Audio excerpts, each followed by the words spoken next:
This Veterans Day, the CBS Evening News with Norah begins a special series titled Profiles in Service, highlighting everyday Americans, first responders, and U.S. military service members who dedicate their lives to helping others.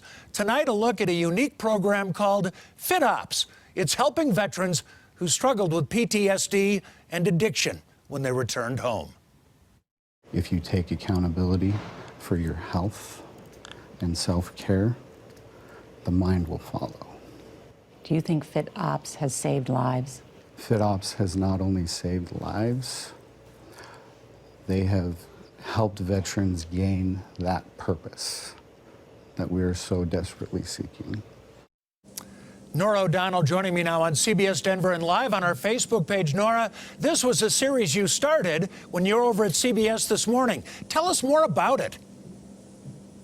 Well, we wanted to do this whole series called Profiles in Service and launch it this week on the CBS Evening News is because I want to highlight the service and sacrifice of our veterans. And many of them, like the story we're doing tonight, return home from war in Iraq and Afghanistan. They may leave the military and then they feel abandoned in some way. They suffer PTSD. They go through the troubles of transition.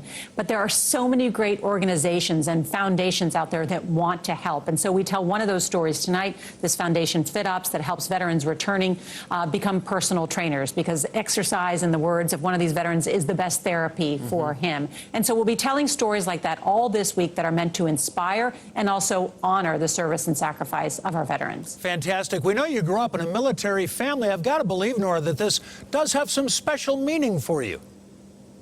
It is. This is personal for me. My father served 30 years in the U.S. Army. My sister is serving now. She's a surgeon in the Army. My mom has been taking care of veterans in a volunteer capacity her entire life. So I grew up living around the world, living in military housing, born in a military hospital, just like my siblings. And so I'm honored to have been part of this community. But I also know how difficult it can be and the sacrifice that goes along with it, the trouble that veterans have getting the health care that they need and deserve, the troubles that veterans face in terms of getting a job and that transition. And so hopefully on the evening news, we can tell some of those stories and bring more attention to not only the great work that veterans do, but also the way that we can help them more as they return here, because there are 18 million veterans in the U.S. and we've got more than 200,000 serving abroad.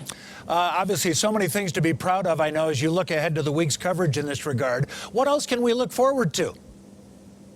Oh, we've got a number of great pieces. One of the ones I'm proud of, we did an interview with Captain Curran. She is the only female fighter pilot on the Thunderbirds. That's the Air Force's elite demonstration team. She served in Afghanistan. Now she works on the Thunderbirds. So we talked to her about her service, her sacrifice, her promoting of the Air Force to get more men and women to join. And then I also got to go for a ride and fly the F-16 and go 9Gs. You know, you gotta see what they do out there in the air. Absolutely. So that's part of it too. You know, about 20 years ago, I got up with the Air Force Thunderbirds, and I'll tell you what, that was a thrill a minute. So, Norah, looking forward to Profiles in Service. We thank you for taking time out to tell us about it. Have a good evening.